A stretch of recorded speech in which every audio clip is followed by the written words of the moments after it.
Hello and welcome everyone. In today's video I will show you how to change X app icon, formerly Twitter.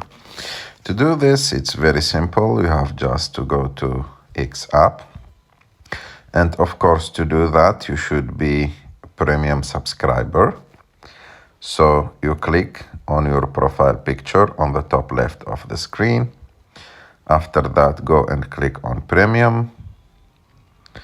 And after that go and click on app icons, and here you can choose whatever icon that you want to use for X. For example, I will choose this one. So, and it tells me that I have changed the icon for X. So when I go out, as you can see, the X app changed. If I enter again, I can set it back to the previous one. I hope that you like this video. If you like this video, don't forget to subscribe to our channel, to like this video.